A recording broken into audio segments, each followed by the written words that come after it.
Good morning, Devils fans. It's one night of hockey, and we're already 2-0. Split squad games went very well for everyone that was able to watch at least one of them. Should have definitely liked what you've seen there. We had a 4-2 win over Montreal and a 6-0 win over the Flyers, where we scored, I think it was 4 goals in the first 5 or 6 minutes of that game. So, yeah, great stuff. Love to see it. It is just preseason. Montreal and Flyers were not playing with all of their best players, but we were a split squad, so obviously we weren't either.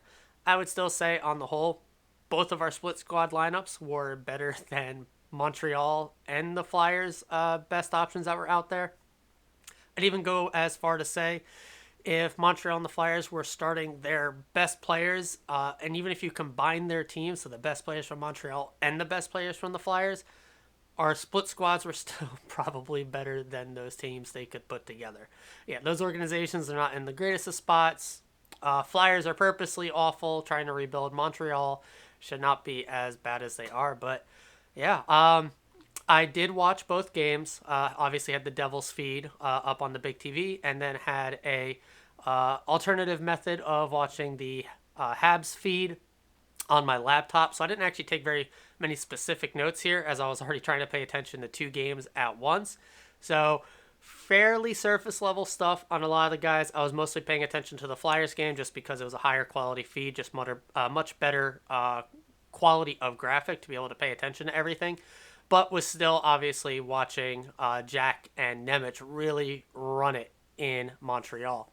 So I just wanted to touch on each of the players that I thought really stood out the most, and it's really no surprises. We'll start right at the top with the most obvious one. Jack was Jack. I mean, when he was on the ice, he completely dominated out there, completely controlled possession, pace of play, all of that. I mean, he had the highlight reel assist over to Mercer for a tap in goal. He made it look effortless. Most guys could not do that, and he made it look really easy. He then potted a just absolutely beautiful snipe of a goal off of a rebound as well. And I mean, yeah, he was just Jack doing Jack things. And I think just watching him, he was playing at maybe about 80% pace and still was just skating circles around the entire Montreal team. Within that same game, the other player I think that stood out the absolute most there was Nemec. Very impressed. Every time I looked over, he seemed to be controlling play with the puck on his stick. He looked very, very good on the power play. I mean, he walked the line multiple times, keeping possession and maintaining zone possession as well. Literally every time I had my eyes on that game and he was on the ice, he seemed to be doing something really well, whether it was offensively or defensively. And so, while I still think he's probably on the outside looking in, because Kevin Ball, as I've discussed, I think would be the one that he would have to knock out of the starting six. I just don't see Miller being the guy to be the first one out. Ball also impressed in this game. I mean, great physical play, something Nemec is just not going to bring. Ball also had a very strong skate to the neck where he has big, strong strides. Actually has a lot of speed in his game that you would not expect to someone his size. And he looked really good. Someone that will definitely be able to keep pace with our team over a full season, I think. Again, brings an element that a lot of other guys on our defense does not, in being able to throw the body around. I mean, knocked a helmet right off of a Flyers player right in the slot. And he also is exactly what we know Tom likes in a defenseman. Very tall, big, and long reach. And then when he also brings the physical element where, Dougie is that same thing. Very tall, long reach, but doesn't play the physical style, nor does he need to. It's, again, I think just going to be very hard for Nemec to work his way in over that. But, yeah, Nemec looks really, really good. Over to the other game, I mean, Bratt was an unstoppable force. I've been saying it almost for his entire career here, I think. You put the puck on Bratt's stick, good things are going to happen. Literally felt like there was an offensive high-danger chance every time Bratt was on the ice and you gave him the puck. Now, to be fair, the Flyers really had like one NHL caliber line really out there, and that was with Coots, but he was matched up against Nico's line most of the time, so Bratt was basically just feasting on AHLers and prospects. So you would expect him to look like an absolute dynamo out there versus that level of competition. He just, again, similar to Jack, skating circles around dudes that are not going to be able to keep up with him. It's just they're not that quality of players that are going to be able to even sniff Bratt when he is playing his game. So Bratt was able to set up some gorgeously beautiful backhanded passes for an easy Palat top in, and then a fairly easy Holla tap in where he somewhat whiffed on it, but then got it on the second try for a easy goal as well. Yeah, that line looked really good. I don't expect that line to really get too much full playing time together as being Palat, Holla, Bratt in the regular season. But again, it's just really nice to know we have such insane depth in that top nine that they can really shuffle it up however you want, and it is going to be deadly. Again, matchup nightmares for every team in the NHL. I don't think any organization has the full top nine that we do. Yeah, there's obviously arguments for top lines. I don't think there's any arguments for full top sixes, but at least there's some comparables. But when you drop it down to the top nine, even the full 12 forwards, there's no comparable, because now I'm going to talk about Mikey McLeod, who was a man on a mission in that game. He had the puck, and I mean, he almost looked like, the McLeod that was drafted where he was, where he was quick. He was making amazing plays with his stick, breakaway goal with some very soft hands, wheeling around behind the net and just controlling play.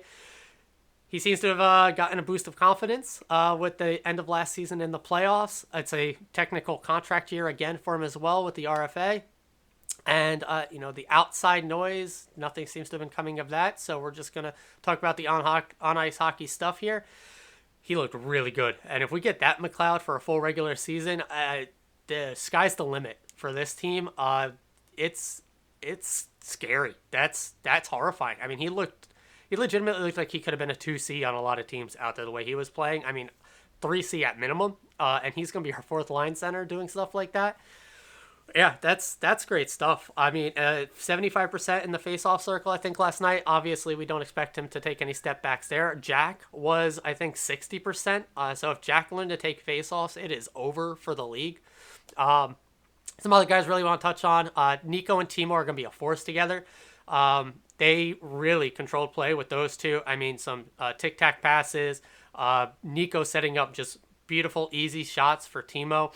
Timo multiple times, I think, actually let up on some hits.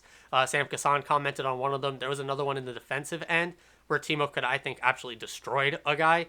But preseason isn't exactly about that kind of play right now and let up. But when he really starts letting that body fly, and especially in the offensive zone with Nico and potentially Holtz, who I'll touch on here in a second, we're going to love it as Devils fans, as we have not had too much of that here in recent years. Don't want to go too much in depth on the play here. Again, it's just preseason, and we're playing bottom of the barrel type teams here. So we were supposed to impress, and we did. So to Holtz, I thought he had some really great moments and had some not so great moments. Ruff gave him a really great compliment in the post game interview, talking about how he had a full 200-foot effort, coming back really hard and strong. I mean, Holtz definitely looks faster, definitely looks stronger. But still, some of his decision-making plays with the pace of the game still felt a touch off to me, where he definitely needs to step that up. I mean, there was one play in the defensive zone where he had a really errant pass that was instantly picked off at the blue line and thankfully was offsides. Otherwise, it was basically a clean break in on net. So that type of stuff definitely needs to be cleaned up. There was a few other instances I saw where he seemed to just hold the puck for that extra half second, trying to decide what to do with it. And as I've been saying, that's been my issue with Holtz's play at the NHL level. It hasn't actually been the foot speed on the ice, but increasing that definitely helps in increasing your pace, obviously. So definitely looking to keep my eye on Holtz for the rest of the preseason here. We'll see if he sticks with Nico and Timo for the duration of it, or if they do try him out in different scenarios, especially as a lot of cuts are going to be coming today. And we'll get a better idea of who will be iced in these first set of preseason games as we get into the rest. A couple other guys I wanted to note on first before I kind of go into more overarching views of the team as a whole. Mercer was really solid. They did play him at center in this one. Didn't have, the highest quality of wingers with him, but still I thought he looked pretty good. Not dominant by any means, but just solid play from the center position, which, we already heard that he's going to bounce back and forth between net and wing, but I do expect him to be mostly on the wing when the full squad is together. So not putting too much thought into the overall play there, but just still, even at center, looked good. And then Palat, I mean, is the hype going to be real? There's a lot of big talking about how strong, much quicker, and just overall dominant he has been looking in camp and training camp. First preseason game, I might be buying into the propaganda. He's looking good. I've said it multiple times. That third line is going to just destroy teams all season. If Palat, Halla, and whoever ends up on that wing, Bratt in this instance, Mercer or Holt, yeah, hype. Very looking good. So more of the overall, well, I guess a couple touches. Vanacek did not get challenged much at all, so I don't really have much to say there. Schmid, Kincaid did get hurt when he came into the third, had a guy fall on his back, tried playing through it, ended up taking himself out. Didn't hear any updates on that yet, so hopefully we hear something on that today, but it is an off day. I believe there is no practice for any of the guys. We're probably just going to get a lot of cuts, and then right into the practice for tomorrow. So we'll get a good idea of the lineup that we might expect for the next preseason game. Schmid, I thought looked pretty good. Gave up 2 goals. The first one was definitely not his fault at all. It was on the power play. We had 4 guys that I think have basically no shot of making our lineup. And Montreal had some of their best players that they did dress for the night out there on the power play. One of the guys was left completely alone in front of the net. It was basically a tic-tac goal. Nothing to blame there. Second goal was just a nice shot. Nothing too crazy. Rebound, dug in. He could have had it maybe, but, you're going to give up goals as a goalie. I'm not going to nitpick everyone giving up. Overall, I thought he looked pretty good. But first game situation as a goalie, you're definitely getting up to speed on everything. So not worrying too much there as well.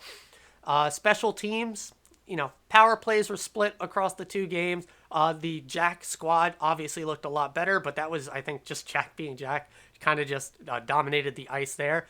The at-home squad, definitely could see there was some disconnect. I also noticed that they played a lot of the more depth guys in the power play. Now, that might have been because we were already up 4-5-0 for most of the game, and so we didn't really want to pour it on, and we didn't have the full squad to practice with anyway. But, yeah, not too much to comment on the special teams, as it wasn't the full squads or anything like that. So hard to tell from a systems thing, where the difference is I know they are gearing it towards the guy that you're actually putting on the ice. Again, don't want to touch on it too much. So from there, I don't think there's really too much else to cover from the games. We just, dominated, like I said, subpar quality teams. And so definitely looking forward to what it's going to look like here for the rest of the preseason, especially as we head into Thursday's game. So we're off today. Tomorrow we will get a practice and better lines, and then it's 7 p.m. Thursday at MSG versus the Rangers. I will be flying out for this wedding for the weekend on Thursday.